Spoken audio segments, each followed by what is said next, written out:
Hello everyone, in Melliodas Gaming in a new Conflict of Nations video, and today we continue our United Kingdom series with another part, the part 2. And here, as you can see guys, we are preparing our troops for a war against one of the greatest European coalitions in the game. We are going to start with their leader, Ukraine. Here are all of our troops are aligned on the front, where is here Ukraine is having fun and conquering all around him, Romania and other nations. Let's have a look at his coalition. So this is the coalition of Ukraine. With him is Finland, Russia, Japan and China. Such a big coalition, and if we want to take them down we need to work as a unit. The other big coalition in Europe, Serbia, Greece, Belarus, Turkey and Algeria. There are three major coalitions here, so we need to make a good strategy in attack and in order to break them one by one. Let's start with the leaders and the most active players. Like we see, they are expanding so fast and they are building a lot of things there, so we need to take them out so quickly. And after we take care of the rest of the members. You can see here Ukraine and Serbia are doing an amazing work and they are expanding so fast around them, and they are in different coalitions. But we decided to start with Ukraine, eat him up, and later we will move to Serbia. And in this video it's going to be all the war against Ukraine. I hope you enjoy it, and I hope you will like the teamwork in this video and the strategy we are going to follow. Let's have a look at my series, the United Kingdom, where I am going for the naval base level 3 because I need to start making some destroyers to protect my coastal waters so soon as possible. So here I have level 4 infantries and I'm going to build more. Also the arms industries to boost my resources.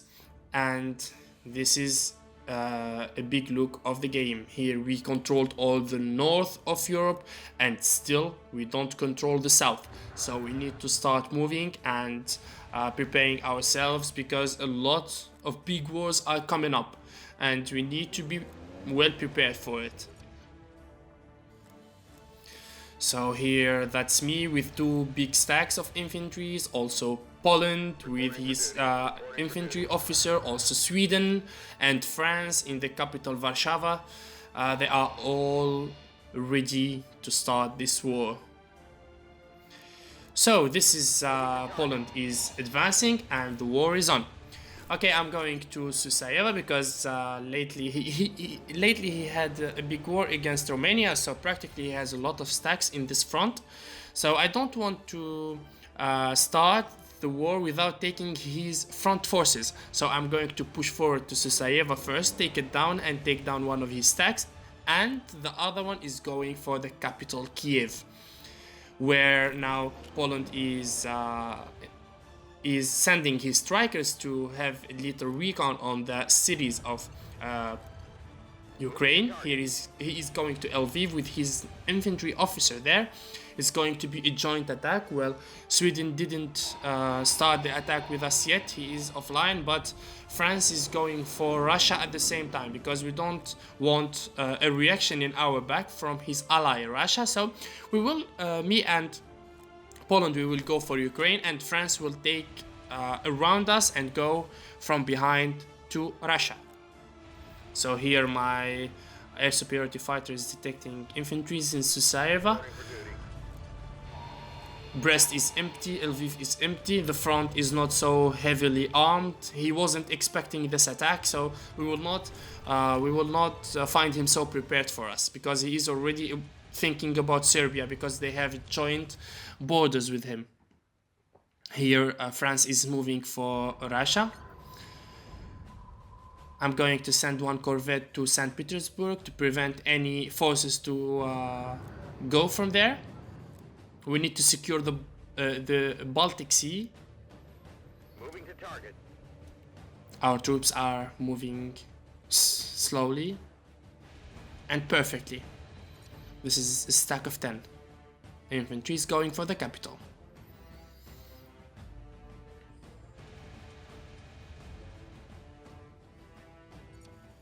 France is sending some reinforcements to the front.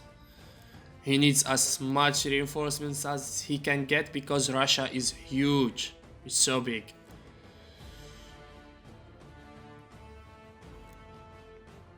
So this is the front, and our troops are advancing slowly towards the Ukrainian lands. Susaeva is down. I did a little time lapse because the war is going to take a little bit of time. So Susaeva is down, and now I'm going to send my Stout artillery to attack anything available there in Cluj. I will send my air superiority fighter to have a look at that city. Is there anything there? And my stack of 10 is advancing to the capital. Here the French forces are going to the Russian soil. I'm gonna leave one infantry in the city to maintain stability and going for the another homeland city of Ukraine, Odessa. Meanwhile, I will take the surrounding provinces around the city.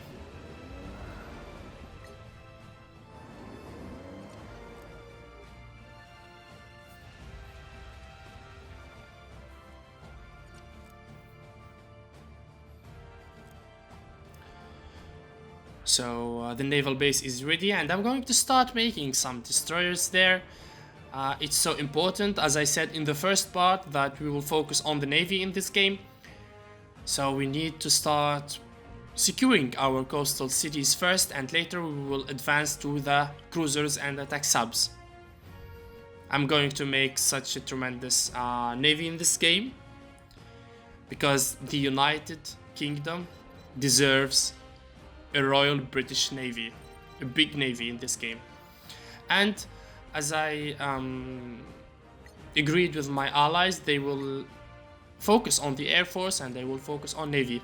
So it's my work and it's my mission to defend all the seas and the oceans of my allies. So I need to have a lot of ships to be able to cover a lot of seas and waters. So now another time lapse. The capital of Ukraine has fallen.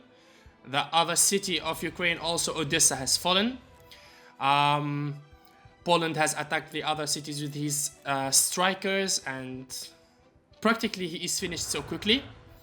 We didn't have so much problem against Ukraine because it was a hard and heavy attack, a joint attack with the three of us.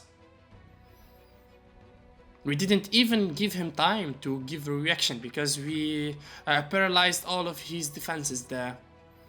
You see, Poland is attacking in an early day because we are only in day 9. We have a high level of infantries and a lot of them. We have strikers. They have infantry officers. So he has no chance against us.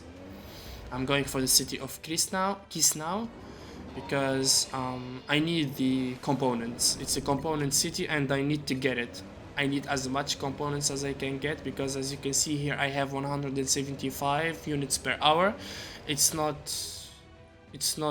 good because later when I start making some destroyers use daily consumption of components, so that 175 per hour is going to be less by time. So I need to take as much component city as I can have. Let's go for another round of destroyers. Also in Aberdeen. Destroyer.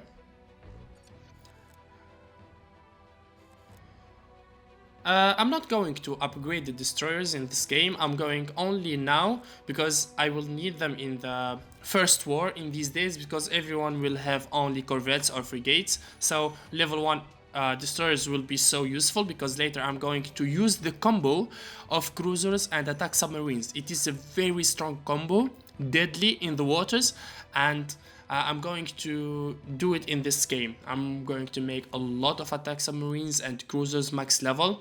So I will only leave these destroyers to protect our coasts, and only in need I will use them, but I'm not going to lose resources on them and upgrade them in high levels.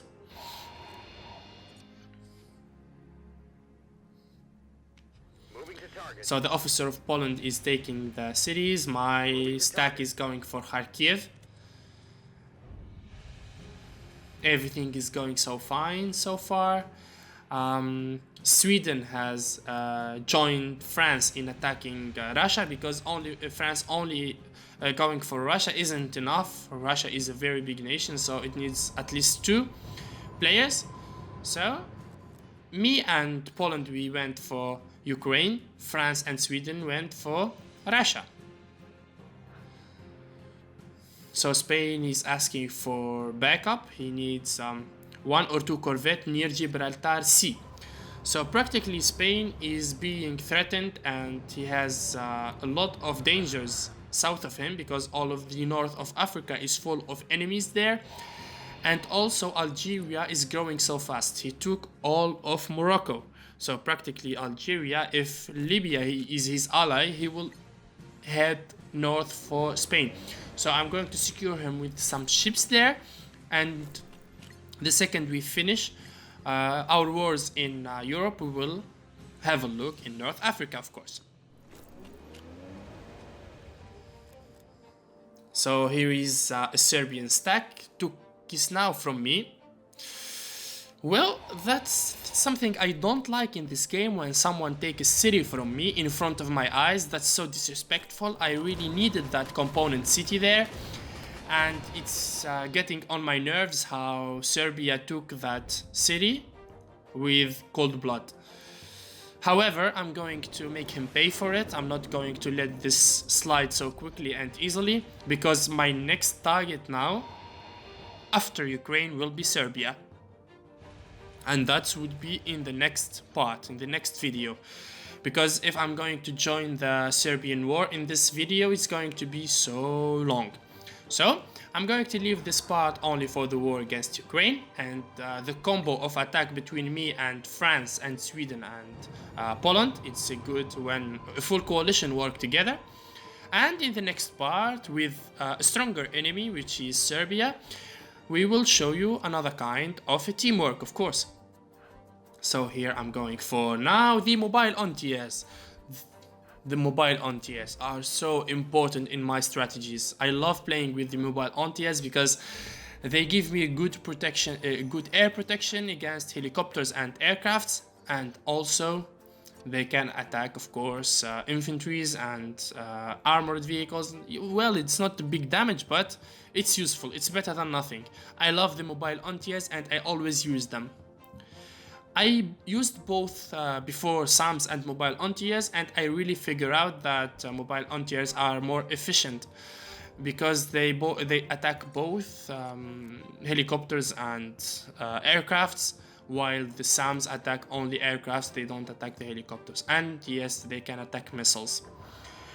But for me, mobile anti-air all the way. So I will prepare now. After the Ukrainian war is finished, I will prepare myself for Serbia next.